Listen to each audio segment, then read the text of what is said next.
साथियों, ज्योतिबा फूले का जन्म 11 अप्रैल 1827 में हुआ था और इन्होंने जो शिक्षा प्राप्त की थी, इसके बाद भी इनके साथ जो अन्याय, अत्याचार, जाति भेदभाव, अपमान सहना पड़ा, उस पर जब इन्होंने गहन मनन किया, सोच विचार किया, तो उसका अर्थ समझ में आया कि ये सारा अनर्थ विद्या के अभाव में, शिक्षा के अभाव में हो रहा है।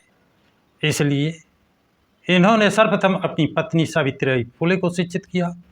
इसके बाद पति पत्नी दोनों मिलकर के शूद्रों को और स्त्रियों को पढ़ाना शुरू किया। जब इन्होंने पढ़ाने का काम शुरू किया तो ब्राह्मणवादी व्यवस्था, मनवादी व्यवस्था ने इसका विरोध किया। इनके पिता से शिकायत की कि तुम्हारा लड़का धर्म के विरुद्ध काम कर रहा है, उसे समझा दीजिए। इनके पिता गोविंदराव फूले ने काफ़ी समझाने का प्रयास किया, लेकिन ज्योतिबा फूले और सावित्रीबाई फूले ने उनकी बात को नहीं माना, जिसके कारण उन पर मनवादी ताकतों का दबाव उनके पिता पर पड़ा और उन्होंने दो विकल्प ज्योतिबा फूले और सावित्रीबाई फूले के सामने रखा। पहला था कि स्कूल खोलना, स्कूल में पढ़ाना बंद कर दो तो तुमको घर में और ज़मीन जायदाद में हिस्सा दिया जाएगा। दूसरा था, यदि आपने पढ़ाना बंद नहीं किया तो घर में, ज़मीन जायदाद में किसी में हिस्सा नहीं मिलेगा, घर से बाहर कर दिया जाएगा। साथियों, ऐसी विषम परिस्थिति में कोई दूसरा होता तो टूट गया होता, अथवा उसे विकल्प चुना होता तो शायद ज़मीन जायदाद में हिस्सा लेने का चुनता।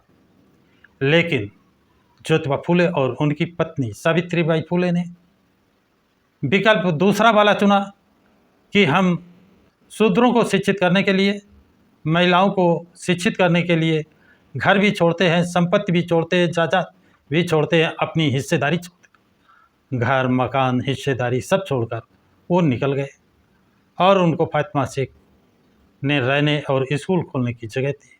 उन्होंने पहला विद्यालय 1848 में खोला और एक नहीं, दो नहीं, तीन नहीं, घर छोड़ने के बाद उन्होंने लगातार 18 विद्यालय खोले, जिससे ब्रिटिश सरकार उनसे बहुत प्रभावित हुई, उनका उत्साहवर्धन किया, उन्हें सम्मानित भी किया। और इससे प्रभावित होकर वहाँ की जनता, महाराष्ट्र की जनता ने ज्योतिबा फूले को महात्मा की टाइटल से सम्मानित किया। तो साथियों, महात्मा की टाइटल ज्योतिबा फूले को 11 मई 1888 को बम्बई के मांडवी कोलीवाड़ा हॉल में, मांडवी मैदान में एक आम सभा आयोजित करके उस सभा में विठल राव कृष्ण जी वाडेकर ने महात्मा की उपाधि से सम्मानित किया था।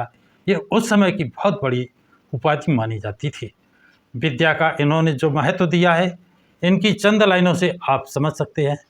ज्योतिबा फूले ने कहा था, विद्या बिना मति गई, विद्या बिना मति गई और मति बिना नीति गई। मत के बिना क्या गई? नीति चली गई और नीति बिना गति गई। नीति के बिना गति चली गई और गति बिना वित्त गया और गति नहीं तो वित्त चला गया, धन चला गया। और वित्त बिना शूद्र भय, और वित्त नहीं, धन नहीं तो क्या हुए? शूद्र हुए। और इतने अनर्थ इतने अनर्थ किसने किया? एक अविद्या ने, एक अविद्या। यदि विद्या होती, उनके पास शिक्षा होती, तो ये अनर्थ नहीं होते। ये बात उनको पहले ही समझ में आ गई थी। इसलिए उन्होंने अपने पिता गोविंदराव की शर्त जो रखी थी, घर, ज़मीन, जायदाद लो, यदि पढ़ाना छोड़ दोगे, विद्या देना छोड़ दो, तो घर, ज़मीन, जायदाद में हिस्सा मिलेगा।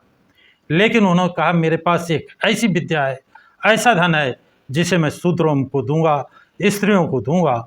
और उन्होंने शूद्रों में, स्त्रियों में शिक्षा दी, उनको आगे बढ़ने का रास्ता दिखाया। इसीलिए साथियों, बाबा साहब डॉक्टर भीमराव अंबेडकर, विश्व के प्रथम विद्वान ने, बाबा साहब ने ज्योतिबा फूले को अपना वैचारिक गुरु भी माना था। तो साथियों, ये जानकारी आप लोगों को कैसी लगी कमेंट बॉक्स में कमेंट जरूर लिखें तथा इस वीडियो को लाइक शेयर करें, प्रकाश की राह चैनल को सब्सक्राइब करें। सभी साथियों को जय भीम, जय भारत, जय संविधान।